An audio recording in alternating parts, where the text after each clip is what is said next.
Other than quarterback, what are some of the areas that the Browns need to improve on if they're going to improve from 3 wins a season ago? Yeah, I talked about it on the offense. I felt like wide receiver was a big need, and they didn't really address it, just counting on young guys to step up, at least to this point. Um, but I think the defense has to get back to what they were in 2023, when they were number one statistically. I think the biggest thing is getting off the field on third down and the takeaways. I mean, that year they had 28 takeaways. Last year they had 12 takeaways.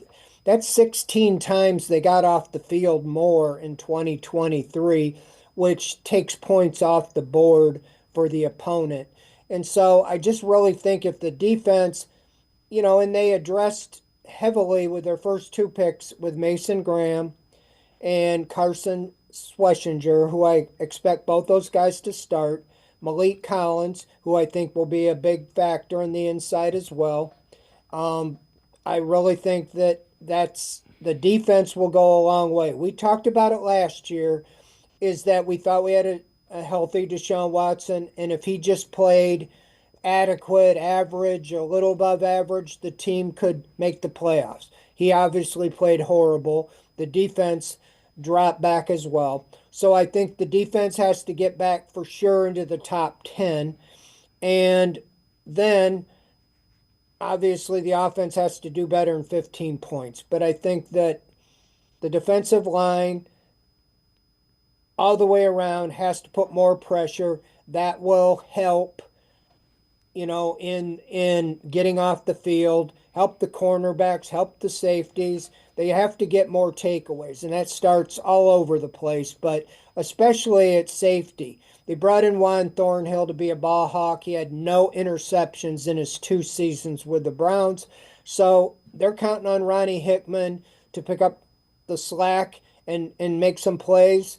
The corners got to play better. So all the way around for the defense to get back to top 10, top five, they're going to have to play better all the way around. It starts with stopping the run and getting pressure consistently on the quarterback. And so if your defense can hold your opponent 17, 18 points instead of 21 or higher, the offense then can turn its attention to trying to control the clock with a running game, going back to the wide zone scheme with linemen that were brought in to play in that scheme, and then you draft two young running backs in Dylan Sampson and Quinshon Judkins to go with Jerome Ford to try to control the clock, with a good ground game, get back to their roots there. So that's I think what they're going to try to do, but I do think the defense has to step it up to take some of the pressure off the offense until they get things going.